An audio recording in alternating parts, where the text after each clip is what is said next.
빚 대신 시집 보내진 한 처녀가 있었습니다. 정조 임금 3년 동지섣달 금은밤이었지요. 가마에서 내려보니 시댁은 폐가였습니다.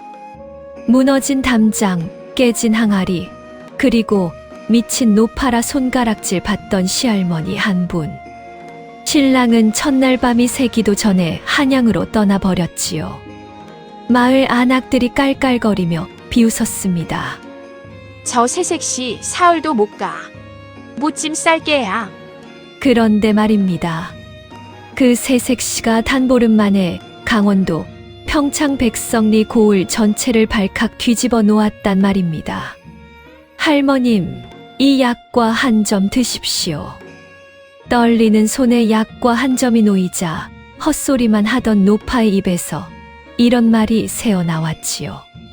꿀에 끓인 생강즙 3방울 그것이 설월당의 진짜 비법이니라. 그날 밤 반쪽이 갈라진 자개암 하나가 횃불 아래 드러나자 떡전 청림각 주인 차덕팔의 얼굴이 시퍼렇게 질려 가더란 말입니다. 죽은 줄로만 알았던 한 가문이 살아 돌아왔고 30년 묵은 한이 단 하룻밤새 풀어졌지요. 가난한 새색시는 어찌하여 미친 노파의 헛소리에서 비법을 알아챘을까요? 그 반쪽 자개암에는 대체 어떤 비밀이 새겨져 있었단 말입니까? 지금부터 그 기막힌 사연을 들려드리겠습니다. 이 이야기가 궁금하시다면 지금 바로 구독 버튼을 눌러주세요. 월화야담은 조선시대의 흥미진진한 이야기를 들려드립니다. 좋아요와 알림 설정도 잊지 마세요. 멈추시오. 그 손에 든 첩지 어디서 났는지 이 자리에서 똑똑히 밝히시오. 관아 마당이 쩌렁쩌렁 울렸습니다. 횃불 100자루가 한꺼번에 일렁이는 가운데 비단 옷차림의 떡전 주인 차덕팔이 마당 한복판에서 휘청거렸지요. 그 발치에는 반쪽이 갈라진 자개암 하나가 놓여 있었습니다. 자개 무늬 위로 30년 묵은 먼지가 켜켜이 앉아 있었으나 어두운 횃불 아래에서도 그 안에 든 노란 첩지의 붉은 인장만은 핏빛처럼 또렷했지요. 미친 노파라 손가락질 받던 시할머니 조씨가 그 자개암을 양손으로 받쳐 들고 천천히 일어섰습니다. 헝클어진 백발이 바람에 흩날렸으나 그 눈빛은 한여름 살모사보다 독하게 차덕팔을 쏘아보았지요. 그 곁에는 시집 온 지 단보름 된 새색시 한소윤이 시할머니의 야윈 어깨를 두 손으로 받치고 서 있었습니다. 대체 무슨 사연이 있었기에 미친 노파 소리를 듣던 조씨 부인이 관아 마당 한복판에서 호통을 치게 된 것일까요? 빚 대신 시집 보내진 가난한 새색시 한소윤은 어찌하여 단 보름 만에 강원도 평창 백성리 고을을 발칵 뒤집어 놓을 수 있었을까요? 그리고 그 반쪽 자개암 속 노란 첩지에는 대체 어떤 비밀이 새겨져 있었단 말입니까? 어르신들 안녕하십니까? 월화야담의 이야기꾼입니다. 오늘도 조선 팔도를 들썩이게 했던 기막힌 사연을 한 자락 풀어드리겠습니다. 혹시 아직 구독과 좋아요를 눌러주지 않으신 어르신이 계시다면 지금 한 번만 눌러주십시오. 그 작은 손길 하나가 어르신 댁내의 봄바람 같은 큰 복으로 이어지길 이 이야기꾼이 진심으로 축원하겠습니다. 오늘 들려드릴 이야기는 강원도 평창 노루제 넘어 백성리에서 벌어진 일이올시다.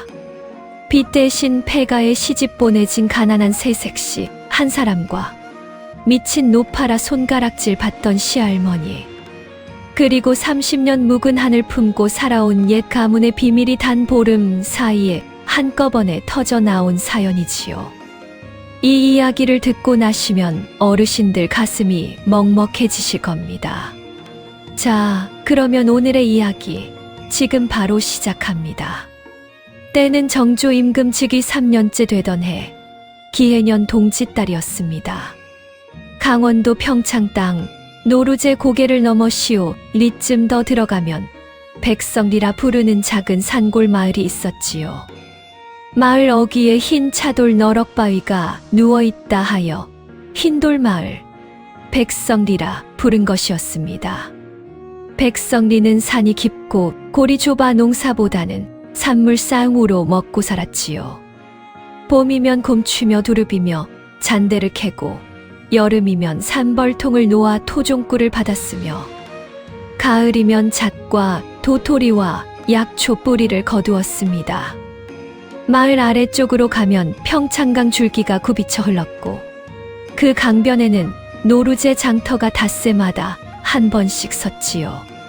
한양에서 동해 바닷가로 넘어가는 사람들이며 보부상들이 이 노루제 장터를 거쳐갔으니 산골치고는 제법 인심이 도탑고 살림이 넉넉한 고을이었더랬습니다. 그 백성리 끝자락 늙은 잣나무 7그루가 둘러선 언덕 위에 기와집 한 채가 서 있었습니다. 한때는 소슬대문이 늠름하고 횡랑채까지 줄지어 섰던 큰 살림이었으나 10수년 묵은 풍상에 지붕은 군데군데 주저앉았고 마당에는 잡초가 어른 허리께까지 자라 있었지요. 부엌에 가마솥은 녹이 쓸어 누렇게 떴고 장독대 항아리들은 절반이 깨져 빈입을 벌리고 있었습니다. 사람들은 그 집을 가리켜 잣나무집이라 부르기도 하고 흉가라 부르기도 했지요. 해 진 뒤에는 아이들조차 그 담장 곁을 지나가지 않았더랬습니다. 그 흉가의 안방에 한 노파가 누워 있었습니다. 강릉 조씨, 올해로 67 되신 시할머니였지요. 마을 사람들은 그저 미친 노파라 부를 뿐 본디 이름이 무엇이었는지 아는 이가 없었습니다. 13년 전 영감을 잃고 7년 전 외아들 내외마저 돌림병으로 떠나보낸 뒤로 정신이 오락가락하신다 했지요. 영감, 어디 가셨소? 화로의 약과. 굽는 향이 다 식어가는구려. 조씨는 종일 그렇게 헛소리만 중얼거렸습니다. 헝클어진 백발에 깊게 패인 주름, 그러나 그 손마디만은 유난히 가늘고 길었지요. 무엇을 빚어본 손, 무엇을 다듬어 본 손이 분명한 마디였습니다. 그러나 그 손이 무엇을 빚었던 손인지 마을 사람 누구도 알지 못했지요. 그 집에 발길을 들이는 이도 없었으니까요. 그런 폐가에 동짓딸 금은 무렵 새색시 하나가 들어왔습니다. 이름은 한소윤, 올해간 19이 올시다. 본디 충청도 청풍 땅 한미안 선비 집안의 외동딸이었지요. 한소윤의 모습이 어떠했냐 하면 말입니다. 가뭄에 핀 들국화처럼 가녀린 몸매에 검은 머리는 동백기름을 먹은 듯 윤기가 흘렀고 두 눈은 새벽 우물물처럼 맑고 깊었더랬지요. 손은 가늘되 마디가 단단하여 한눈에도 부엌일이며 바느질이며 야무지게 해낸 솜씨가 엿보였습니다. 소윤이는 어릴 적부터 그를 깨쳤습니다. 아비 한선비가 무릎에 앉혀놓고 천자문이며 소학사쇠이며 가르치면 가뭄에 마른 논이 물을 빨아들이듯 한자도 흘리지 않고 익혔지요. 손재주도 야무져 7살에 어미를 도와 만두피를 빚었고 10살에는 약과를 구워 동네 어른들 입에 단내가 가시지 않게 하였습니다. 마을에서는 저 한선비 댁 따님은 시집만 가면 그 집안이 흥하리라 하는 칭찬이 자자했지요. 그런데 말입니다.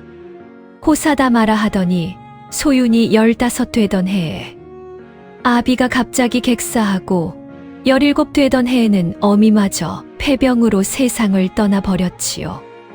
의지할 데 없는 소윤이는 외삼촌 댁에 얹혀 살게 되었더랬습니다. 그 외삼촌이라는 자가 본디 노름에 빠진 사람이라 노새 한 마리 값을 두고 화투패를 잡았다가 이태 만에 빚이 100냥으로 불어났지요. 그 빚을 갚을 길이 막막해지자 외삼촌은 끝내 조카 딸을 빚 대신 시집 보내기로 작정한 것이었습니다. 소윤아, 너도 알다시피 내가 사정이 이 모양이로구나. 강원도 평창 백성리에 백진사댁 손자가 한 분 있는데 사람은 듬직하다 하더라. 집안이 좀 어렵다 하나 신랑감 하나는 반듯하다니 너무 서운하게 생각 말 거라. 외삼촌이 그렇게 둘러대는 동안 소윤이는 입술을 깨물고 고개를 떨구었습니다. 새벽 안개 속에 가뭄에 단비 떨어지듯 눈물 한 방울이 치맛자락 위에 떨어졌지요. 그러나 곧 옷고름으로 그 눈물을 닦아내고는 단정하게 두 손을 모아 절을 올렸더랬습니다. 외삼촌 뜻대로 따르겠습니다. 다만 한 가지만 청합니다. 어머님 유품인 이 노스의 약과 틀 하나만, 그것 하나만 가지고 가게 해 주십시오. 외삼촌은 코웃음을 쳤지만 그까진 노스의 부치 하나가 무엇대수냐 하며 허락하였지요. 소윤이는 어미가 생전에 약과를 굽던 그 손때 묻은 노스의 틀을 비단 보자기에 꼭꼭 싸서 보찜 속에 넣었습니다. 어르신들, 그 노스의 약과 틀 하나가 훗날 어떤 일을 하게 되는지 그때만 해도 소윤이 자신도 짐작조차 못하였더랬지요. 가마를 타고 노루제 고개를 넘어 백성리에 들어섰을 때 소윤이의 가슴은 쿵 하고 내려앉았습니다. 소슬대문이라 하던 것은 한쪽 기둥이 비스듬히 기울어져 있었고 마당에는 묵은 잡초가 무성하였지요. 신랑 백현우는 25 청년이었으나 가난과 시름에 찌든 얼굴이 10살은 더 늙어 보였습니다. 첫날 밤 화촉을 밝히기 무섭게 신랑은 소윤이의 두 손을 마주 잡고 한참을 머뭇거리더니 어렵게 입을 떼었지요. 부인 면목이 없어. 내일 새벽 딸기 울기 전에 한양으로 떠나야 하오. 거기 종친 어른 댁에서 잠시 서기 노릇을 봐 주기로 약조가 되어 있다오. 그 삭을 모아야 이 무너진 집을 다시 일으킬 수 있소. 빠르면 1년, 늦으면 3년이요. 그동안 할머님을 부탁드리오. 그분은 정신이 흐려졌으나 본디 마음이 따뜻한 분이시오. 소윤이는 떨리는 목소리로 대답했지요. 기다리겠습니다. 서방님 언제까지고 기다리겠습니다. 이튿날 새벽 신랑은 보찜 하나만 둘러매고 노루제 고개 너머로 사라졌습니다. 소윤이는 살인문 앞에 서서 신랑의 뒷모습이 안개 속으로 묻혀 사라질 때까지 한참을 그 자리에 그대로 서 있었지요. 그러고는 돌아서서 폐가가 된 시댁을 마주 보았습니다. 여기가 이제 내 집이로구나. 소윤이는 족두리를 벗어 단정히 갈무리하고 댕기를 풀어 머리에 동였습니다. 그리고 빗자루부터 들었지요. 한편 그 무렵 백성리 마을 어귀 노루제 장터에는 청림각 친링그이라는 큰 떡전이 있었습니다. 인근 5고을에서 제일 가는 떡전이었지요. 그 청림각의 주인이 바로 차덕팔이 올시다. 차덕팔의 모습이 어떠했냐 하면 키는 작달막 하나, 어깨가 떡 벌어졌고 두 눈은 한겨울 살모사보다 차갑게 빛났더랬지요. 입가에는 항상 야릇한 비웃음이 걸려 있어 그 앞에 서면 어지간한 양반도 등골이 서늘했다 합니다. 차덕팔은 본디 백성리 토박이가 아니었습니다. 10수년 전 어디선가 흘러들어와 떡전을 차렸는데 어디서 그 솜씨를 익혔는지 그가 빚는 절편이며 송편이며가 인근에서 따라올 자가 없었지요. 양반들이 청림각의 떡을 한번 맛보고는 너 나 할 것 없이 단골이 되었고 사또 행차에도 청림각의 떡이 올랐습니다. 차덕팔은 그 덕에 10년 만에 백성리 일대 토호로 자리 잡았지요. 마을 사람들은 그 앞에서 허리를 굽혔고 차덕팔의 아내 변씨는 비단옷을 휘날리며 우물가를 오갔습니다. 그러나 어르신들, 한 가지 이상한 점이 있었더랬습니다. 차덕 팔은 떡전 한쪽에 작은 화덕 하나를 따로 두고 가끔 한밤중에 혼자 들어가 무언가를 굽곤 했지요. 그때마다 청림각 뒷마당으로는 꿀과 참기름이 어우러진 묘한 향기가 흘러나왔습니다. 마을 사람들은 그저 주인장이 뭘 또 새로 궁리하시는 게로구나 하고 지나쳤지요. 그러나 그 향기가 한때 한양 운종가를 들썩이게 했던 어느 약과의 향기와 똑같다는 것을 백성리 사람들은 아무도 알지 못했습니다.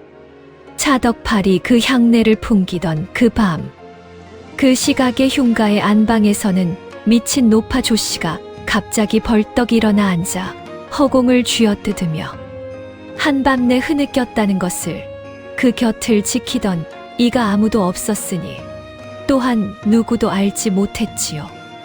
어르신들, 아직은 평온해 보이는 이 백성리 흰돌마을에 곧 천지를 뒤흔들 사건이 벌어진단 말입니다. 그런데 말입니다. 소윤이가 시집온 첫날, 마을 안악들이 우물가에 둘러서서 손가락질을 시작했습니다. 저 새색시 좀 보소. 시집온 첫날부터 족두리도 안 벗고 빗자루질부터 하는구먼. 아이고, 어디서 저런 박복한 처녀가 흘러왔누. 사흘은커녕 한나절도 못 버틸게야. 그 미친 노파까지 모셔야 한다지. 차라리 친정으로 도로 도망치는 게 낫지. 깔깔거리는 웃음소리가 잣나무 집 담장 너머까지 흘러들었지요. 소윤이는 그 소리를 듣고도 들은 척하지 않았습니다. 묵은 잡초를 뿌리째 뽑고 깨진 항아리 조각을 한자리에 모았으며 녹슨 가마솥을 강모래로 박박 닦아내었지요. 동짓달 새벽바람이 칼끝처럼 옷자락을 갈랐으나 소윤이의 손길은 멈추는 법이 없었더랬습니다. 손바닥에 물집이 잡히고 손톱 밑이 까맣게 갈라져도 그저 입술만 깨물 뿐이었지요. 해가 중천에 떴을 때쯤 청림각 안주인 변씨가 비단 치마를 끌며 잣나무 집 살인문 앞을 지나갔습니다. 변씨는 일부러 큰 소리로 혀를 차며 마당 안을 흘끔거렸지요. 쯧쯧, 흉가의 시집을 와도 한참 잘못 왔구먼. 그 미친 노파 시중까지 들려면 한 달도 못 가 도망갈 텐데. 어디 갈 데가 그렇게 없었누. 소윤이는 빗자루를 든 채 허리를 펴고 변씨를 향해 단정히 고개를 숙였습니다. 댁은 누구신지요? 처음 뵙는 분이신데 어찌 그리 사정을 잘 아십니까? 변씨는 흠칫 멈추었습니다. 그 차분한 말투에 도리어 기가 죽었지요. 그러나 곧 콧방귀를 끼며 등을 돌렸습니다. 산골 새댁이 말본새 한번 야무지구먼. 두고 보자. 그 야무진 말본새가 얼마나 가는지. 변씨가 자리를 떠난 뒤 소윤이는 한참을 그 자리에 서서 살인문 너머를 바라보았더랬지요. 가뭄에 단비 떨어지듯 눈물이 한 방울 흘러내렸으나 옷고름으로 쓱 닦아내고는 다시 빗자루를 들었습니다. 그날 저녁 소윤이는 마지막 남은 묵은 쌀 한 줌으로 좁쌀죽을 끓였습니다. 부엌 깨진 절구를 다시 깎아 세우고 산에서 주워온 마른 솔가지로 불을 지폈지요. 보글보글 죽이 끓는 소리와 함께 부엌에는 모처럼 따뜻한 기운이 감돌았습니다. 도토리와 칡뿌리로 끼니를 때워 입안이 떫고 까칠하던 소윤이었으나 죽 한 그릇을 정성껏 사발에 담아 안방으로 들고 들어갔지요. 할머님, 진지 드십시오. 며느라기 소윤이 올시다. 조씨 부인은 천장만 멍하니 바라보고 있었습니다. 마른 입술이 가늘게 떨릴 뿐 대답이 없었지요. 소윤이는 죽 한 숟갈을 떠서 입김으로 식혀가며 시할머니의 입가에 가져갔습니다. 호로록 마른 입술 사이로 죽이 흘러 들어갔지요. 천천히 드세요, 할머님. 내일은 더 만난 것을 해드리겠습니다. 조씨 부인은 여전히 대답이 없었습니다. 그러나 그날 밤 소윤이가 부엌 아궁이 옆에 쪼그려 잠든 사이 안방에 야윈 손길 하나가 천천히 더듬더듬 마루를 짚고 나와 소윤이의 헝클어진 머리를 가만히 쓰다듬고 갔다는 것을 그때는 누구도 알지 못했지요. 이튿날부터 소윤이의 하루는 첫 딸기 울기 전에 시작되었습니다. 어두컴컴한 새벽바람이 문풍지를 흔들면 소윤이는 등잔불을 켜고 일어나 가장 먼저 우물로 향했지요. 두레박을 내려 물을 길어 시할머니의 손과 발을 씻겨드리고 마른 수건으로 정성껏 닦아드렸습니다. 그 다음 산으로 올랐지요. 한겨울 산이라 캘 것이 흔치 않았으나 소윤이는 눈을 헤치고 마른 잔대 뿌리며 도라지를 캐왔습니다. 어느 날은 산비탈에서 미끄러져 무릎이 까지기도 했고 어느 날은 손이 고박 캐던 약초를 떨어뜨리기도 했지만 단 하루도 거르는 법이 없었더랬지요. 산에서 내려와서는 시할머니의 빈 머리채를 한 가닥씩 빗어드렸습니다. 손톱이 길게 자라 있으면 손톱을 깎아드리고 발바닥에 굳은 살이 갈라져 있으면 산에서 캔 황기 우린 물로 부드럽게 풀어드렸지요. 조씨 부인은 여전히 헛소리만 중얼거렸으나 소윤이는 단 한 번도 짜증을 낸 적이 없었습니다. 할머님, 오늘은 햇볕이 참 곱습니다. 잠시 마루에 나와 앉으시지요. 소윤이가 시할머니의 야윈 몸을 부축하여 마루에 앉히고 한겨울 햇살을 쬐어 드릴 때면 조씨 부인은 가끔 흐릿한 눈으로 며느리를 한참 바라보다가 다시 헛소리를 시작하곤 하였더랬지요. 그러던 어느 날 소윤이가 노루제 장터로 좁쌀을 사러 갔을 때 일이 났습니다. 잡곡전 주인 노 영감이 곤란한 얼굴로 손사래를 쳤지요. 아이고 새댁 미안하오. 청림각 주인 차 어른께서 잣나무 집에는 곡식 한 톨도 팔지 말라 엄명을 내리셨다오. 거역하면 우리 집안이 굶어 죽게 생겼소이다. 발길 돌리시오. 소윤이는 그제야 모든 것을 깨달았습니다. 우물가에서 변씨가 그토록 차갑게 굴던 까닭, 마을 안악들이 시댁 살인문 곁에는 얼씬도 하지 않던 까닭, 그 모든 것의 뒤에 청림각 주인 차덕팔이 있었던 것이지요. 다만 까닭은 알 수 없었습니다. 차덕팔이 무엇 때문에 폐가가 다 된 잣나무 집을 그토록 미워하는지 소윤이는 도무지 헤아릴 수가 없었지요. 빈손으로 돌아서던 소윤이가 장터 모퉁이를 막 돌아 나올 때였습니다. 약초 보따리를 짊어진 백발노인 하나가 슬며시 다가오더니 보따리에서 마른 황기 한 묶음과 좁쌀 한 대박을 꺼내 소윤이의 손에 쥐어주었지요. 새댁, 이걸 받으시오. 이게 무엇이옵니까? 어르신은 뉘신지요? 노인은 깊게 패인 주름 사이로 눈물 한 방울을 떨구더니 떨리는 목소리로 입을 떼었습니다. 이 늙은이는 만제라 하오이다.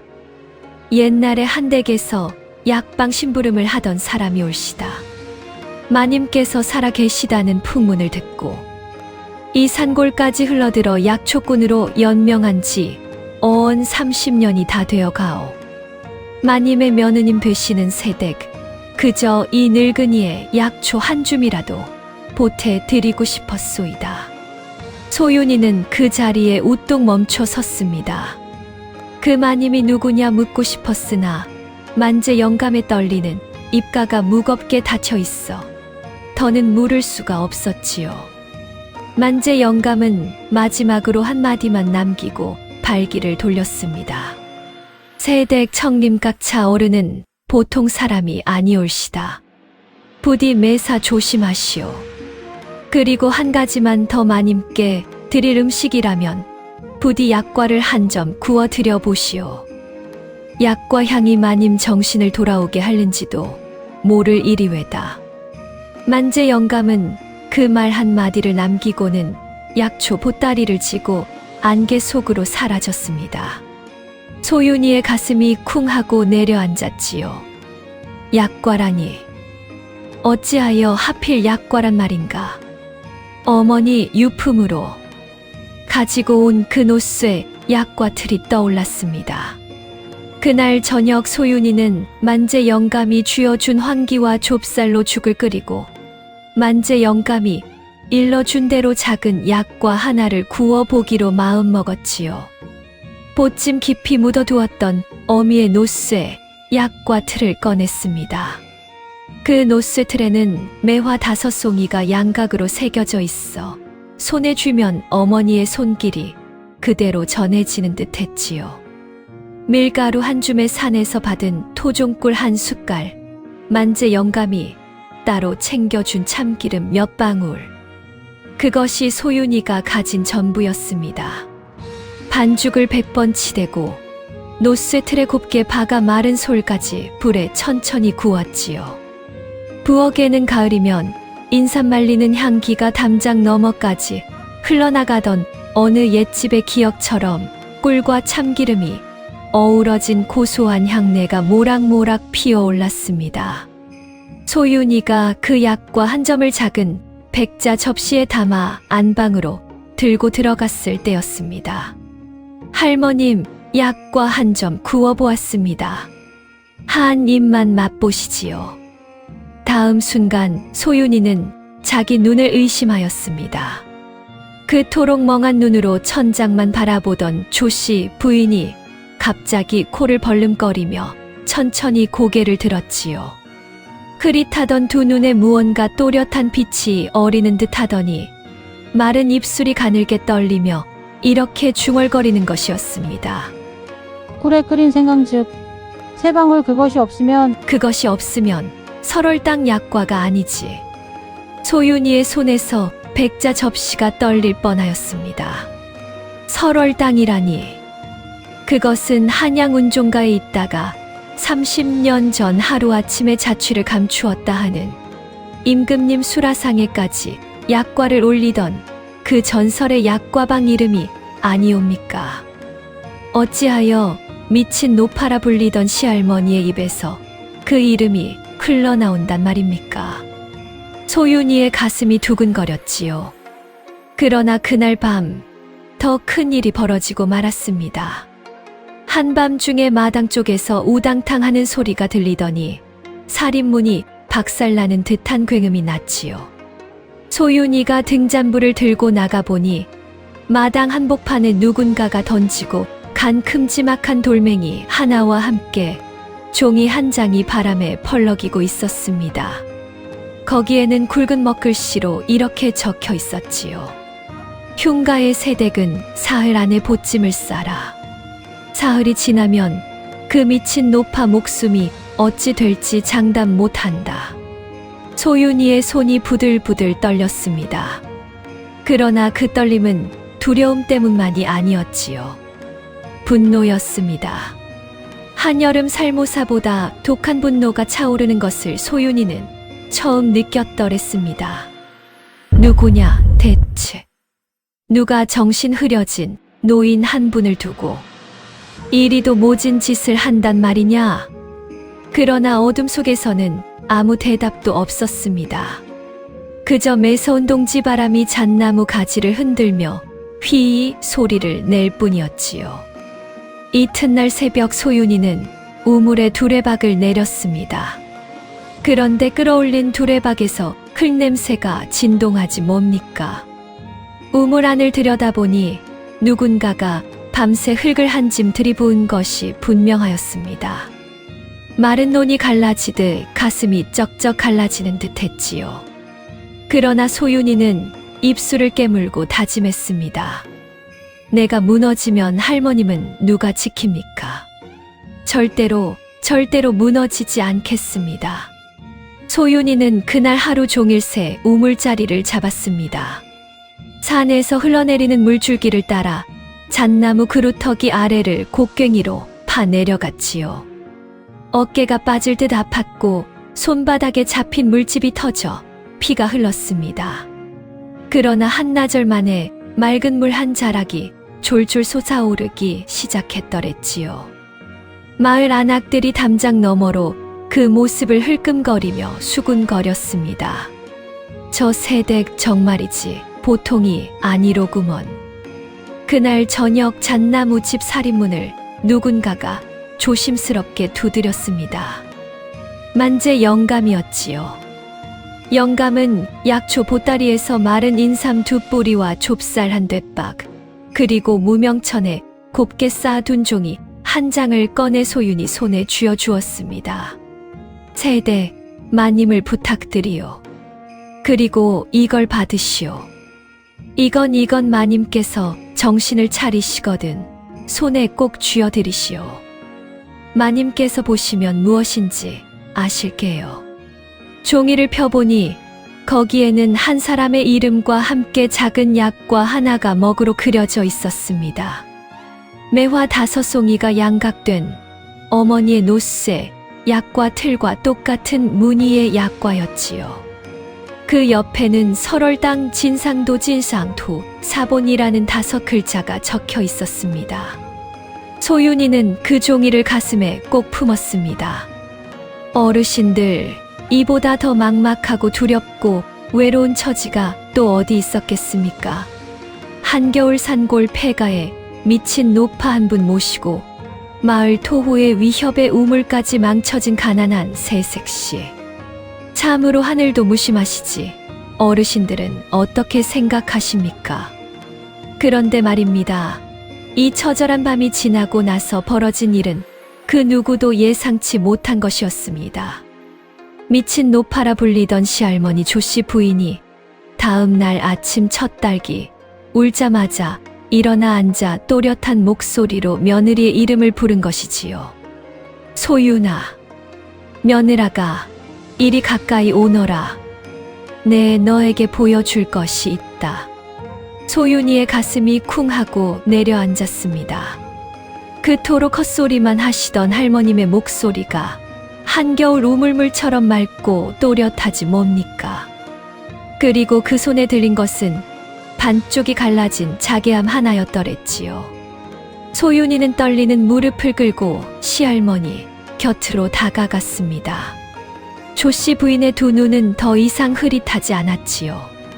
그 눈빛은 깊고 슬프되 무언가 굳게 결심한 듯한 빛이 어려 있었더랬습니다. 미친 노파의 것이 아니었지요. 한때 한양 운종가를 호령했던 어느 안주인의 눈빛이었습니다. 할머님, 정신이 돌아오신 것이옵니까? 조씨 부인은 천천히 고개를 가로저었지요. 아가야, 미안하구나. 내가 너를 시험하였다. 시험이라니요, 할머님. 내가 정신이 흐려진 것은 사실이다만 헛소리만 하던 것은 아니었더랬다.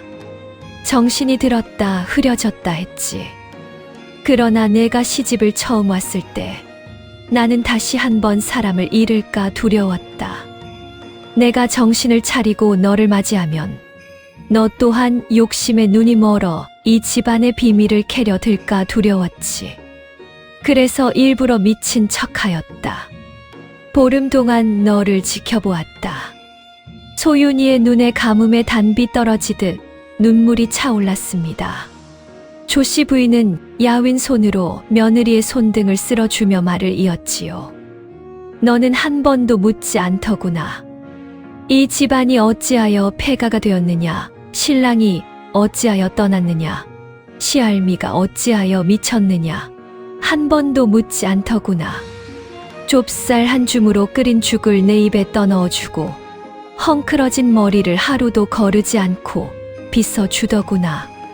도토리 하나를 나누어 먹는 너 같은 며느라기라면 이 비밀을 맡길 만하다 싶었다.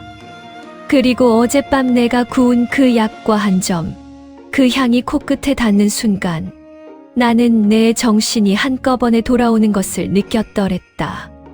조씨 부인은 베개 밑을 더듬어 무엇인가를 꺼냈습니다. 반쪽이 갈라진 작은 자개암 하나였지요.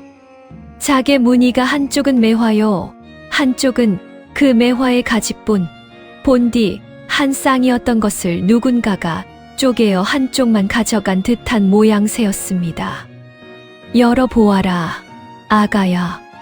소윤이가 떨리는 손으로 자개암 뚜껑을 열자 그 안에서 빛바랜 노란 첩지 티에즈 한 장과 함께 손때 묻은 비단끈으로 묶인 작은 책자 하나가 나왔지요. 첩지에는 붉은 인주가 핏빛처럼 선명하게 찍혀 있었습니다. 이것은 궁궐진상 첩지다. 정조 임금 즉위 첫해 우리 설월당의 약과를 수라상에 올리라 하시며 어공방 유공방에서 내려주신 첩지이지. 그리고 이 책자는 설월당 약과의 5가지 비법을 적어둔 비록미루이다. 그러나 보아라, 아가야. 이 자개암이 어찌하여 반쪽이로구나. 소윤이는 그제야 자개암에 갈라진 단면이 무엇을 뜻하는지 깨달았지요. 나머지 반쪽은 어디에 있사옵니까? 할머님? 조씨 부인의 눈가에 가뭄에 마른 논처럼 갈라진 주름이 떨렸습니다. 그러고는 한 사람의 이름을 입에 올렸지요. 청림각 차덕팔. 그자가 가져갔다. 소윤이의 가슴이 쿵 하고 무너져 내렸습니다. 그토록 시댁을 짓누르던 그 토후의 정체가 바로 시할머니 가문을 망하게 한 원수였단 말입니까? 조씨 부인은 깊은 한숨을 내쉬며 30년 묵은 사연을 풀어놓기 시작했습니다. 30년 전 한양 운종가에는 설월당이라는 약과방이 있었다. 그 설월당의 안주인이 바로 이 늙은이였지. 약과 5점이 노란 자기 접시에 담겨 임금님 수라상에 오르던 그 시절, 내 영감은 어공방 별제 어른들께도 칭찬을 받던 약과 명인이었다. 그 영감에게는 의형제처럼 가깝게 지내던 한 사람이 있었더랬다. 어릴 적부터 한 동네에서 자랐고 가난한 그를 영감이 거두어 설월당 화덕 앞에 앉혀 10년 동안 비법을 가르쳤지. 그자가 바로 차덕팔이다. 한 식구처럼 지내던 자가 어찌하여 사람의 욕심이란 무서운 것이더구나. 차덕팔은 10년 동안 비법을 익혔으나 우리 영감이 마지막 한 가지 가장 결정적인 비법만은 가르쳐 주지 않은 것에 한을 품었더랬다. 그는 어느 금은밤 화덕에 불을 지르고는 마치 우리가 일부러 궁궐 진상품에 모래를 섞은 양 누명을 씌웠지. 어공방에 은밀히 글을 올려 설월당이 진상품을 부실하게 만들어 사사로이 이득을 챙겼다, 모함하였다. 사또가 들이닥쳤을 때 우리 영감은 분을 못 이기고 그 자리에서 피를 토하고 쓰러지셨더랬다. 영감이 마지막 숨을 거두기 전 이 자개암을 둘로 쪼개어 그 절반과 진상 첩지 그리고 비록을 내 손에 쥐어주셨지. 살아남아 다오. 살아남아 언젠가 진실을 밝혀 다오. 그 한마디만 남기시고. 조씨 부인의 마른 눈에서 가뭄에 단비 떨어지듯 눈물이 한 방울 흘러내렸습니다. 나는 외아들 하나를 들쳐 업고 한양을 떠났다. 차덕팔의 손길이 닿지 않을 곳을 찾고 또 찾아 흘러들어 온 곳이 바로 이 백성리였지. 가사는 모두 잃었고 노비들은 흩어졌으며 약방에서 함께 부리던 만재 영감만이 우리 뒤를 따라와 인근 산자락에 약초꾼으로 숨어 살았다. 그러나 어찌 알았겠느냐.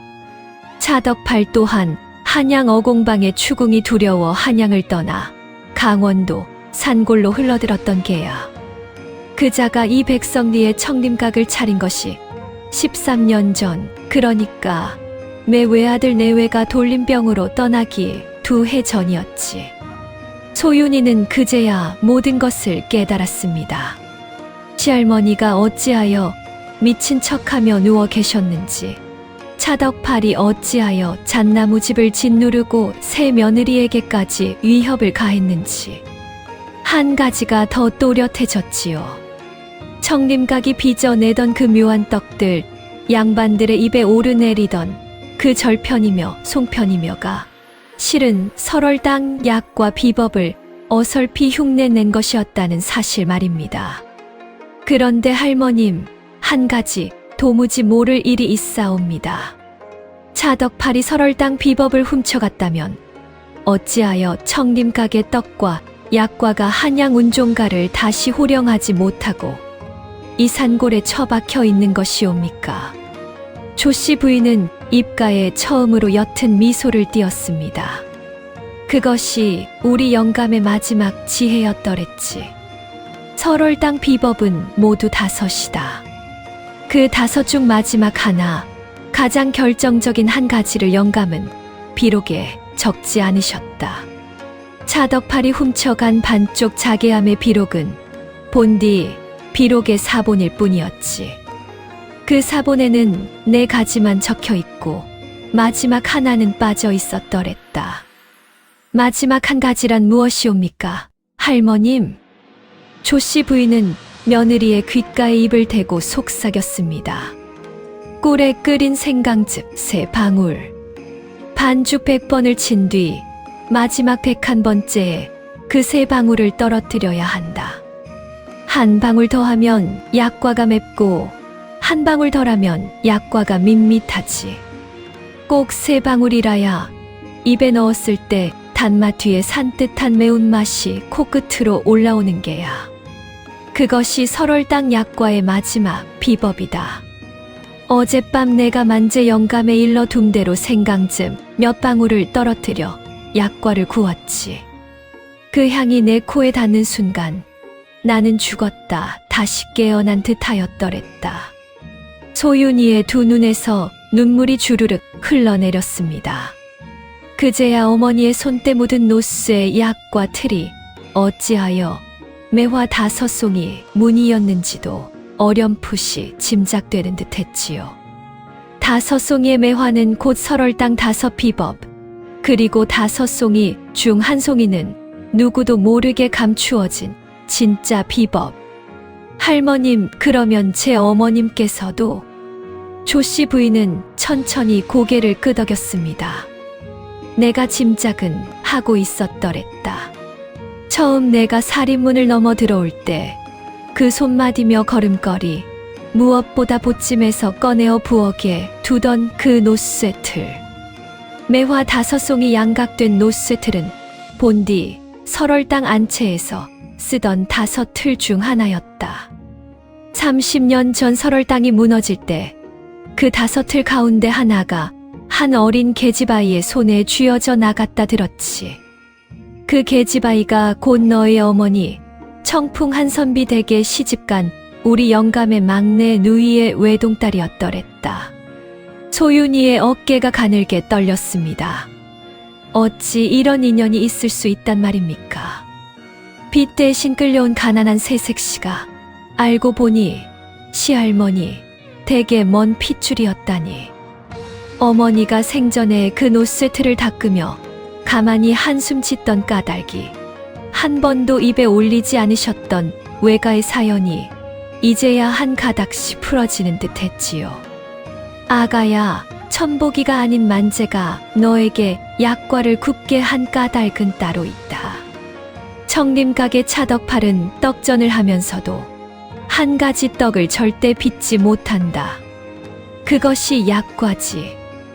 약과만은 빚지 못해 청림각 뒤뜰 작은 화덕에서 혼자 흉내를 내보다가 늘 마지막 한 방울이 모자라 실패하고 만다더구나. 만재가 풍문으로 듣고 내게 알려주었더랬다. 차덕팔은 설월당 약과만은 못 만든다. 그 한 가지가 그자의 평생한이지. 그러니 우리가 약과를 굽기 시작하면 그자는 반드시 움직일 게다. 소윤이는 시할머니의 2 손을 꼭 마주 잡았습니다. 할머님, 무서워하지 마십시오. 제가 곁에 있사옵니다. 어머님께서 남기신 이 노쇠틀로 설월 땅의 약과를 다시 구워내겠습니다. 그날부터 잣나무집 부엌에서는 매일 새벽꿀과 참기름이 어우러진 향내가 모락모락 피어올랐습니다. 조씨 부인은 자리에서 일어나 앉으셨고 며느리에게 한 가지씩 비법을 가르치셨지요. 첫째 날은 밀가루 고르는 법, 둘째 날은 반죽 치대는 법, 셋째 날은 꿀 농도 맞추는 법, 넷째 날은 참기름 데우는 법, 그리고 마지막 다섯째 날 꿀에 끓인 생강즙 3방울 떨어뜨리는 법. 손맛은 손이 내는 것이 아니라 마음이 내는 계란다. 아가야.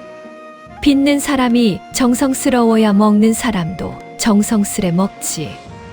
약과 한 점에 사람을 살리는 힘이 깃든다면 그것은 비법 5가지가 아니라 손끝에 마음 한 점에서 나오는 게야. 소윤이가 처음 구워낸 약과는 모양도 어설프고 색깔도 고르지 않았으나 조씨 부인은 한 점을 입에 넣고 천천히 음미하며 활짝 웃으셨지요. 잘했다, 아가야.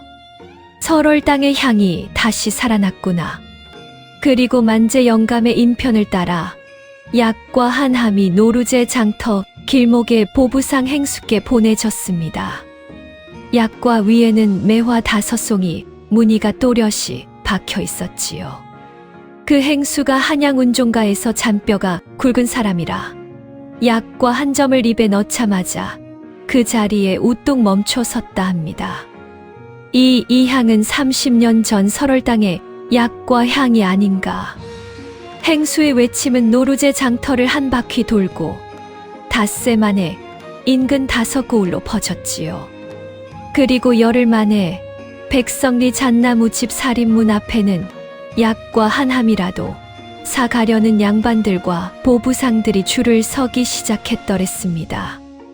마을 안악들이 담장 너머로 그 광경을 바라보며 입을 다물지 못했지요. 우물가에서 일부러 물동이를 흘리며 비웃던 변씨도 멀찍이서 그 풍경을 노려보다가 도망치듯 발길을 돌렸습니다. 청림각 차덕팔이 그 소문을 들은 것은 시집 온 지 보름째 되던 날 저녁이었지요. 어느 양반댁 잔치의 청림각의 떡과 함께 다른 보따리에서 꺼낸 약과 한 점이 상에 올랐는데 그 양반이 약과를 한 입 빼어 물고는 무릎을 탁 쳤다 합니다. 이 약과 향은 분명 옛 한양 설월 땅의 향이로구나. 자행수, 자네 청림각에서도 이런 약과를 빚을 수 있겠는가. 차덕팔은 그 자리에서 입가에 비웃음을 띠고는 큰 소리를 쳤지요. 어허, 그 약과쯤이야 청림각에서 못 빚을 이가 있겠습니까? 다음 잔치에 한 합을 올리지요. 그러나 청림각으로 돌아온 차덕팔의 얼굴은 한겨울 서리발보다 차게 굳어 있었습니다. 화덕 앞에 앉아 밤새 약과를 굽고 또 구워도 그 마지막 향이 도무지 살아나지 않는 것이었지요. 한 방울이 모자라고 한 방울이 어그러지고 끝내 새벽이 밝아도 매화 5송이의 향은 청림각 화덕 위에 떠오르지 않았더랬습니다. 차덕팔은 이를 갈았습니다. 그 흉가에서 그 미친 노파가 살아있단 말이냐. 살아있다면 또한 비록의 마지막 한 줄을 알고 있단 말이로구나. 차덕팔이 그날 밤 청림각 뒷마당에서 사람 둘을 따로 부른 것을 마을 사람 누구도 알지 못했지요. 그러나 어르신들, 이 다음에 벌어지는 일은 정말이지 소름이 돋는단 말입니다. 상상이 가십니까?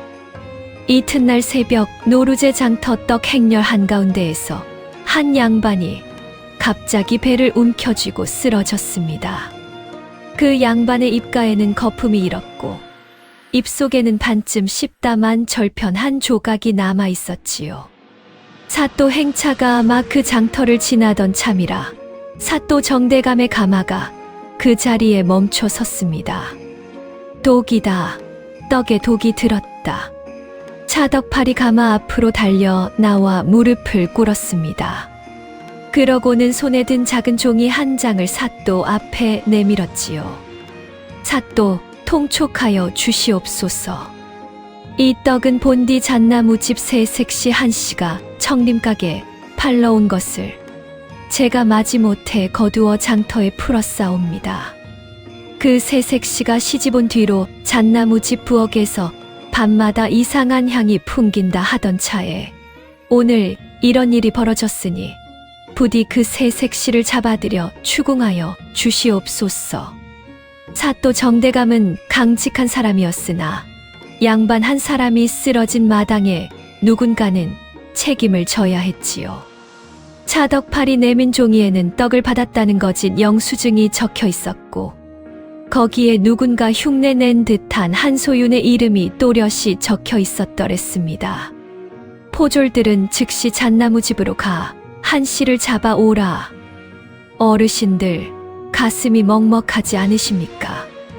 보름 만에 폐가를 다시 일으켜 세우고 미친 노파라 불리던 시할머니의 정신까지 돌려놓은 가여운 새색시가 한순간에 살인 미수의 죄인이 되어 끌려가게 생겼단 말입니다. 그런데 말입니다. 포졸들이 잣나무집 살인문을 박차고 들어섰을 때 마당 한복판에 단정히 두 손을 모으고 서 있는 사람은 새색시 한소윤이 아니었습니다. 백발을 곱게 빗어 올린 노부인 한 분이 양손에 반쪽 자개함을 받쳐 들고 포졸들을 마주 보고 서 있었지요. 그 곁에는 약초꽃 만재 영감이 그리고 노루제 장터에서 약과 한 함을 받았던 보부상 행수까지 두 사람이 굳건히 서 있었더랬습니다. 조씨 부인의 목소리가 잣나무집 마당에 쩌렁쩌렁 울렸습니다. 포졸 양반들 잠시 멈추시오. 우리 며느리를 잡아가시려거든 이 늙은이 또한 함께 데려가 주시오. 사또 앞에 내가 풀어놓을 사연이 있소이다. 30년 묵은 사연이 올시다. 어르신 이어서 풀어 올리겠습니다. 이제 30년 묵은 한이 한꺼번에 터져 나오는 대목입니다. 구간 6 클라이맥스. 관아 마당에 횃불 백자루가 일렁였습니다. 그날 저녁 백성리 사또 정대감은 노루제 장터 사건의 시비를 가리기 위해 인근 양반들과 마을 사람 수백을 관아 마당에 불러 모은 것이었지요. 양반들은 차이 아래 앉았고 마을 사람들은 마당 가장자리에 빙 둘러섰습니다. 동지 섣달 매서운 바람이 마당을 휩쓸었으나 모여든 사람들의 입김으로 마당 한복판은 김이 어릴 듯이 후끈하였지요. 차덕팔은 비단 도포를 휘날리며 사또 앞에 무릎을 꿇었습니다. 그 입가에는 여전히 야릇한 비웃음이 걸려 있었지요. 곁에 선변 씨도 비단 치마를 단정히 모아쥐고 마치 큰 공이라도 세운 듯한 얼굴이었습니다. 사또 잣나무집 세댁 한씨가 빚은 떡을 먹고 양반 한 분이 쓰러지셨사옵니다. 한씨가 시집온 뒤로 그 부엌에서는 밤마다 이상한 향이 풍기었고 산에서 캐온 약초 부스러기가 마당에 가득하였사옵니다. 누가 보아도 한씨가 떡에 독을 탔음이 분명하니 부디 엄히 다스려 주시옵소서. 마당 한 구석에 끌려와 무릎을 꿇은 소윤이는 고개를 떨군 채 입을 다물고 있었지요. 그 곁에는 시할머니 조씨 부인이 며느리의 어깨를 가만히 받치고 서 있었습니다. 노부인의 손에는 그 반쪽 자개함이 들려 있었지요. 사또 정대감이 수염을 쓸어내리며 입을 떼었습니다. 한씨, 그대는 떡에 독을 탔다는 차 행수의 고변에 대하여 무어라 답할 것인가? 소윤이가 천천히 고개를 들었습니다. 두 눈에는 가뭄에 단비 떨어지듯 눈물이 한 방울 맺혔으나 그 눈빛만은 새벽 우물물처럼 맑고 또렷했지요. 사또, 한 가지만 여쭙겠사옵니다. 차 행수가 내민 그 영수증, 거기에 적힌 글씨를 한번 살펴봐 주시옵소서. 소녀의 이름 한소윤에서 윤윤, 자가 분명 잘못 적혀 있을 것이옵니다. 소녀는 글을 깨친 이후로 단 한 번도 제 이름의 윤자를 그렇게 쓴 적이 없사옵니다. 사또가 영수증을 들어 햇살에 비춰보았습니다. 과연 윤자의 마지막 획이 어설피 휘어져 있었지요. 차덕팔의 얼굴이 살짝 굳었습니다. 그러나 곧 콧방귀를 끼며 받아쳤지요. 새댁이 글을 안다고 큰 소리치는 모양이로구나. 글씨 한자 비뚤어진 것이 무슨 증좌가 되겠는가. 사또 통촉하여 주시옵소서. 그때 조씨 부인이 한 걸음 앞으로 나서며 양손에 받쳐 든 반쪽 자개함을 사또 앞에 내려놓았습니다. 횃불이 일렁이는 가운데 자개 무늬 위로 30년 묵은 먼지가 흩날렸지요. 사또, 이 늙은이가 한 말씀 올리겠나이다. 차덕팔이 그 자개함을 보는 순간 그 입가에 비웃음이 일그러졌습니다. 시퍼렇게 굳어가는 그 얼굴빛을 마당의 횃불이 사정없이 비추었지요. 저것은. 조씨 부인은 천천히 자개함의 뚜껑을 열었습니다. 노란 진상 첩지가 나왔고 그 끝에 찍힌 붉은 인장이 횃불 아래 핏빛처럼 또렷했지요.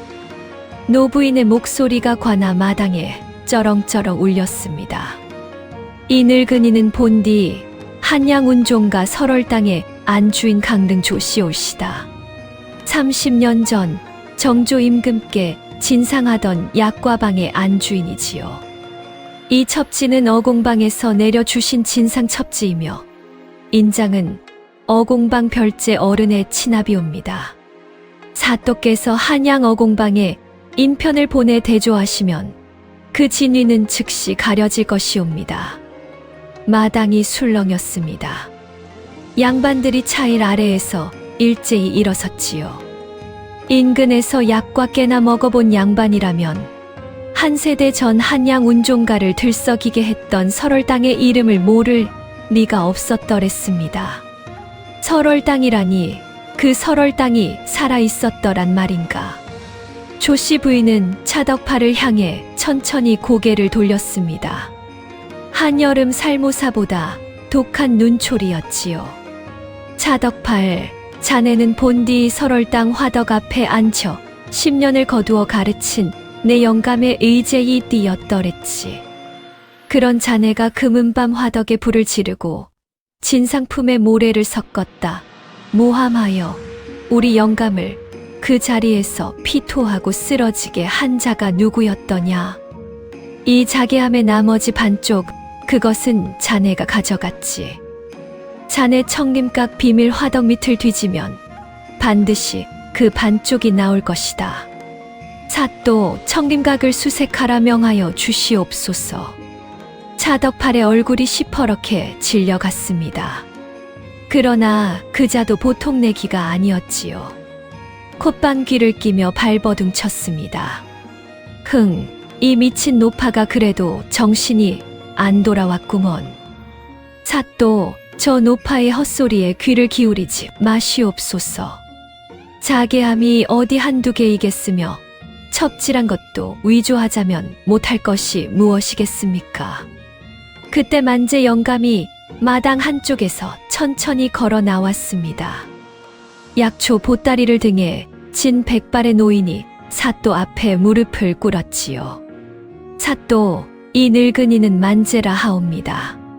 30년 전 한양 운종가 설월당에서 약방 심부름꾼으로 있던 사람이 올시다.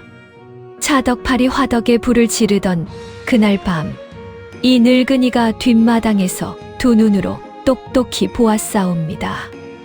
그자가 화덕 앞에서 부싯돌을 켜고 진상품 상자에 모래 한 줌을 부어 넣은 것을 말이옵니다.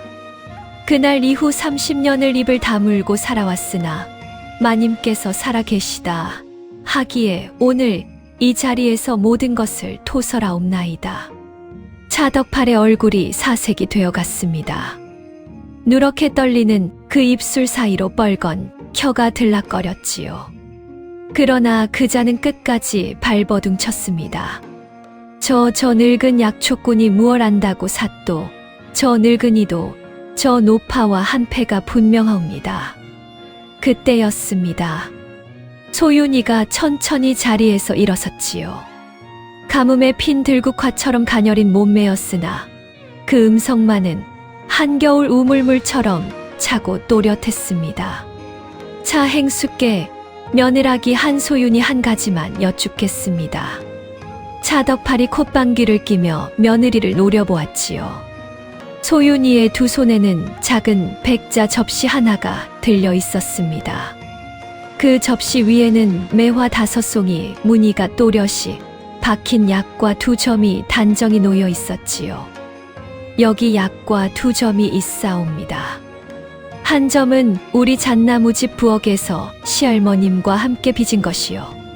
또 한 점은 차 행수께서 청림각 뒷마당 비밀 화덕에서 빚으셨다는 그것을 어제 우리 만재 영감께서 청림각 부엌 모퉁이에서 한 점 얻어온 것이옵니다. 차 행수 2점 중 어느 것이 진짜 설월당의 약과인지 이 자리에서 한 입씩 맛보시고 가려주시지요. 한양 운종가의 보부상 행수께서도 2점을 함께 맛보시고 시비를 가려 주시옵소서. 마당이 쥐 죽은 듯 조용해졌습니다. 차덕팔의 입가가 부르르 떨렸지요. 차덕팔이 평생을 두고 빚어보고자 했으나 끝내 빚지 못한 마지막 한 방울, 그 한 방울의 비밀이 바로 이 자리에서 만천하에 드러나게 생긴 것이었습니다. 보부상 행수가 먼저 2점을 한 입씩 빼어 물었지요. 한 점은 입에 넣자마자 단맛이 코끝으로 올라오는데 끝맛이 어딘가 밋밋하였고, 또 한 점은 단맛 뒤에 산뜻한 매운 향이 코끝으로 올라와 입안을 깔끔히 정리해 주는 것이었습니다. 행수가 무릎을 탁 쳤습니다. 삿도 이 2점 중 매운 향이 올라오는 이 약과가 분명 옛 한양 설월당의 약과이옵니다. 설월당 약과를 한 번이라도 맛본 자라면 이 산뜻한 끝맛을 결코 잊을 수가 없사옵니다. 소윤이가 단정히 2 손을 모으고 차덕팔을 향해 입을 떼었습니다. 차 행수께서는 평생을 두고 이 약과 한 점을 빚어보고자 하셨지요. 그러나 어찌하여 빚지 못하셨겠습니까? 그것은 차 행수께서 빚으신 약과에는 마지막 한 방울이 빠져 있었기 때문이옵니다. 차 행수 30년 전 그날 밤 화덕에 불을 지르고 비록을 훔치셨을 때 우리 시할아버님께서 그 비록에 단 한 줄을 빼고 적어두셨다는 사실을 아셨사옵니까? 차덕팔의 무릎이 풀썩 꺾였습니다. 마당의 흙바닥에 2 손을 짚고는 시퍼렇게 떨리는 입술로 부르짖었지요. 한 줄 한 줄이라니 그것이 무엇이었더란 말이냐? 소윤이가 천천히 또박또박 한마디씩 끊어서 말했습니다. 꿀에 끓인 생강즙 3방울이옵니다. 마당이 폭발하듯 술렁였지요. 차덕팔의 2 눈이 허공에 못 박힌 듯 굳었습니다. 평생을 두고 한 방울이 모자라 빚어내지 못한 그 마지막 향이 알고 보면 한 줌의 생강즙 3방울이었다니. 그 한 줄을 위하여 한 사람의 의제로 거두어 준 형님 부부를 죽음으로 몰고 한 가문을 폐가로 만들었던 것이 아닙니까? 그 순간 사또 정대감의 영이 떨어졌습니다.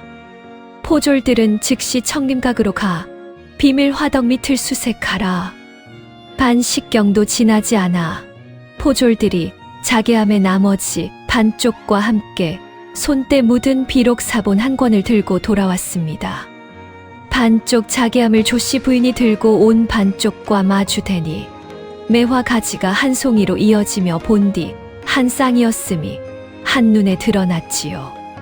비록 사본을 펼치니 5가지 비법 중 마지막 한 가지 자리에 텅 빈 백지 한 장만이 끼워져 있었더랬습니다. 마당에 모인 사람들 사이에서 오 하는 깊은 탄식이 한꺼번에 터져 나왔습니다. 어떤 양반은 차일 아래에서 무릎을 치며 통탄하였고, 어떤 안악은 옷고름으로 눈물을 훔쳤지요. 우물가에서 변씨와 함께 깔깔거리던 안악 하나는 두 손으로 얼굴을 가리고 그 자리에 주저앉아 흐느꼈더랬습니다. 그 순간 노루제 장터에서 떡을 먹고 쓰러졌던 양반이 사또의 명을 받은 의원의 부축을 받아 관아 마당에 들어섰습니다. 의원이 사또 앞에 무릎을 꿇고 아뢰었지요. 사또, 이 양반께서 드신 떡에서 비상의 흔적이 분명히 나왔사옵니다.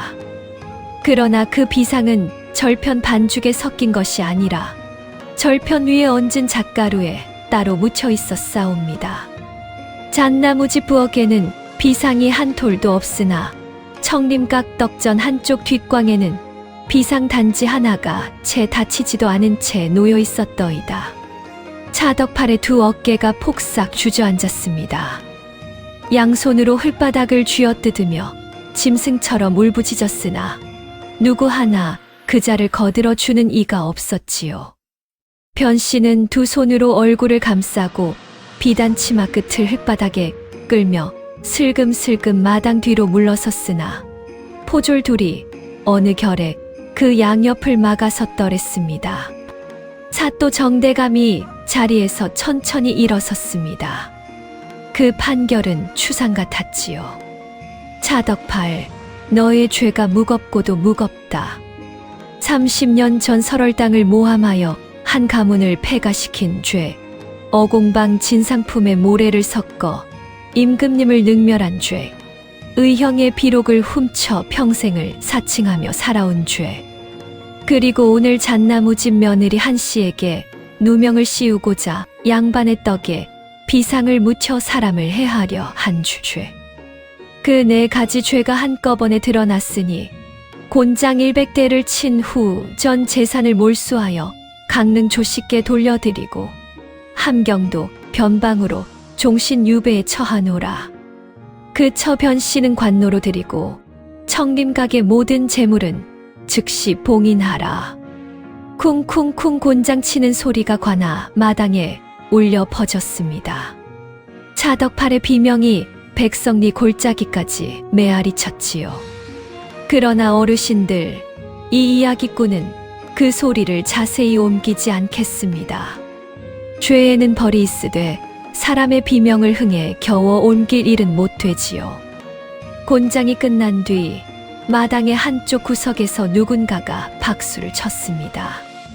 그러자 곧 마당 가득 박수 소리가 터져 나왔지요.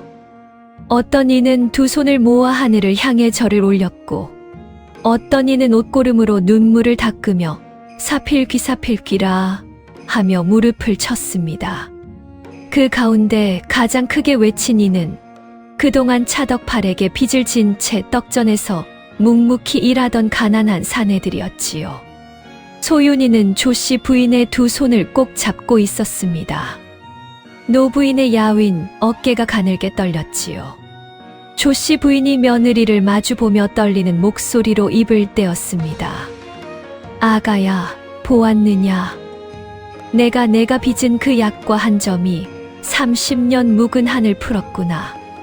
할머님, 한을 푼 것은 약과가 아니라 할머님의 정성으로 비록의 마지막 한 줄을 비워 두신 그 지혜요입니다. 시할아버님께서 마지막 숨을 거두시며 남기신 그 한 줄이 오늘 비로소 그 자리를 채웠나이다.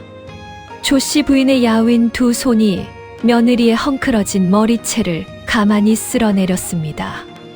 가뭄에 단비 떨어지듯 노부인의 마른 눈에서 눈물이 한 방울 또 한 방울 흘러내렸지요. 마당의 마을 사람들이 그 광경을 바라보며 너나 할 것 없이 눈시울을 붉혔습니다. 그때 관아 대문 안으로 한 사람이 숨을 헐떡이며 뛰어들었습니다. 보찜을 등에 진 채 도포 자락이 흙투성이가 된 청년이었지요. 한양에서 단숨에 달려온 신랑 백현우였습니다. 할머님, 부인. 백현우는 마당 한복판에서 무릎을 꿇고 두 손으로 얼굴을 감쌌습니다. 한양에서 인편으로 풍문을 전해 듣고 5날 밤낮을 달려 노루제 고개를 넘어온 것이었지요. 소윤이가 신랑을 향해 한 걸음 다가서자 신랑은 두 팔을 벌려 부인을 끌어안았습니다. 두 사람의 어깨가 가만히 떨렸지요. 어르신들, 이 장면을 한번 상상해 보십시오. 그 오랜 세월 동안 삼킨 눈물과 피 맺힌 한이 한꺼번에 터져 나오는 순간이란 말입니다. 참으로 천지신명도 울고 갈 노릇이지요. 그로부터 이듬해 봄이었습니다. 백성리 잣나무집 마당에는 매화나무 한 그루가 새로 심어졌지요. 한양에서 옛 설월당 자리에 한 그루 남아있던 매화 가지를 꺾어다 접붙인 것이었습니다. 그 매화나무의 첫 꽃이 5송이 활짝 핀 날, 잣나무집 살인문 위에는 새 현판 하나가 걸렸지요. 설월당슈의 유해당. 30년 만에 다시 살아난 그 이름이었습니다. 한양 어공방에서도 옛 진상 첩지의 진위가 확인되어 정조 임금께서 친히 5자 휘호를 내려주셨다 합니다. 백성리 설월당의 약관은 그해 가을부터 다시 임금님 수라상에 오르기 시작했고, 노루제 장터에는 사흘이 멀다 하고 한양 어공방에 인편이 드나들었지요. 신랑 백현우는 한양 종친 어른 댁에서 받은 삭슬 모아 무너진 잣나무집 행랑채와 소슬대문을 다시 세웠습니다. 부엌은 2칸으로 늘렸고 마당 한쪽에는 새로 우물을 파 맑은 물줄기를 끌어올렸지요. 소윤이는 시할머니께 배운 5가지 비법을 한 점 한 점 빚어가며 설월당의 살림을 이끌었습니다. 만재 영감은 약방 도가도자 어른으로 모셔져 매일 새벽 약초를 골라 설월당 부엌으로 들였더랬지요. 그리고 3년이 지나기 전에 소윤이는 사내 아이 하나를 순산하였습니다. 아이의 이름은 시할머니께서 손수 지어주셨지요. 백한진 바의 한전, 흰 매화처럼 단정하고 진귀한 것을 알아보는 사람이 되라는 뜻이었더랬습니다. 한진이가 첫 돌을 맞이하던 날, 매화나무 아래에는 5송이 약과를 올린 백자 접시가 단정히 놓여 있었지요. 한 점은 설월당 비법의 5가지 마음을 담아, 또 한 점은 30년 전 떠나가신 시할아버님 영전에 올린다는 뜻이었습니다. 조씨 부인은 그 모든 것을 보고 기쁘게 눈을 감으셨습니다. 한진이가 2돌을 맞이한 그해 매화꽃 활짝 핀 봄날, 마당의 매화나무 아래 며느리의 무릎을 베고 누워 마지막 숨을 거두셨지요. 노부인의 마지막 말씀은 이러했습니다. 아가야, 사람을 살리는 약과는 영원히 늙지 않는단다. 내 손이 떠나도 내 손에 설월당의 향은 살아있을 게야. 소윤이는 시할머니의 야윈 손을 꼭 잡은 채 한참을 그 자리에 그대로 앉아 있었습니다. 매화꽃 잎이 살랑살랑 떨어져 노부인의 흰 머리 위에 가만히 내려앉았지요. 반쪽이었던 자개함은 마침내 한 쌍으로 합쳐져 설월당 안방 가장 높은 자리에 단정히 모셔졌습니다. 그 곁에는 어머니의 손때 묻은 노스의 약과 틀이 매화 5송이를 활짝 펼친 채 영원히 그 자리를 지켰지요. 소윤이는 시할머니가 떠나신 뒤 설월당 한쪽에 작은 글방을 차렸습니다. 가난한 집 처녀들에게 글을 가르치고 약과 빚는 법을 가르쳤지요. 그 처녀들 중에는 한때 차덕팔에게 빚을 진 채 떡전에서 종처럼 일하던 집안의 딸들도 있었습니다. 소윤이는 그들에게 단 한 번도 옛 한을 묻지 않았지요. 오히려 더 따뜻한 손길로 그들을 가르쳤습니다. 세상에 쓸모없는 사람은 없는 법이란다. 다만 그 쓰임을 알아봐 주는 손길이 없을 뿐이지. 그것은 시할머니께서 헛소리 속에 가만히 흘리시던 한마디였더랬지요. 음식이 사람을 살리듯 사람도 사람을 살리는 법이라는 것을 소윤이는 평생 잊지 않았습니다. 어르신들, 옛 어른들이 이르시기를 지성감 천줄 전간 티엔이라 하셨습니다. 정성이 지극하면 하늘이 감동한다 함이지요. 또한 사필 귀정실 삐괴정이라 모든 일은 반드시 바른 대로 돌아간다 하셨습니다. 빚 대신 끌려온 가난한 새색시 한소윤이 단 보름 만에 폐가를 일으켜 세우고 30년 묵은 한을 풀어낸 그 비결이 어디에 있었겠습니까? 화려한 솜씨도 아니요, 비밀스러운 비법도 아니었지요. 헝클어진 시할머니의 머리를 매일 빗어 드리던 그 손길, 도토리 하나를 나누어 떠넣어 드리던 그 마음, 한 점 약과의 생강즙 세 방울을 정성껏 떨어뜨리던 그 손끝, 그 모든 것이 모여 폐가를 다시 설월당으로 일으켜 세운 것이 올시다. 사람의 값어치는 처음 모습으로 정해지는 것이 아니라 그 손끝과 마음끝에서 비로소 정해지는 법이지요.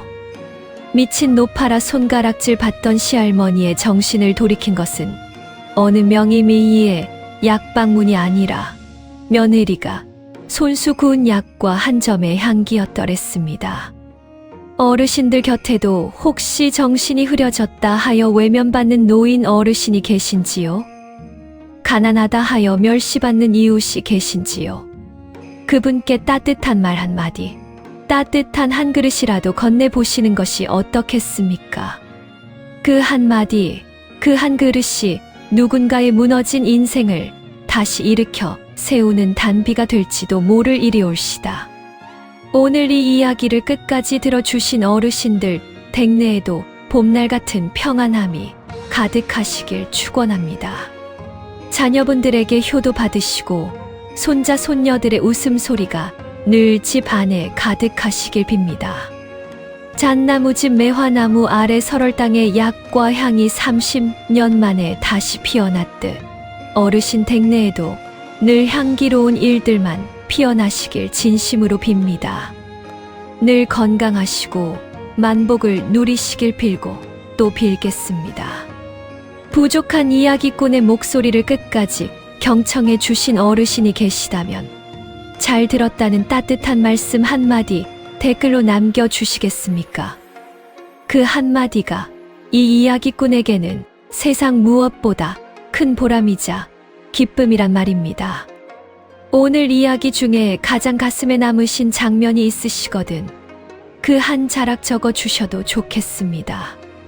빗자루를 들고 마당을 쓸던 새색시의 손길이 가슴에 남으셨는지, 헛소리 속에서 약과 비법을 흘리시던 시할머니의 음성이 가슴에 남으셨는지, 부디 한 자락 적어주시면 다음 이야기를 빚는 이 이야기꾼의 손끝에 큰 힘이 되겠습니다.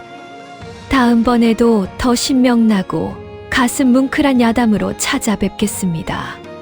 지금까지 귀한 시간 함께 해주셔서 진심으로 감사드립니다. 모두들 건강하시고 만복을 누리시길 빕니다. 이야기꾼은 이만 물러가겠습니다.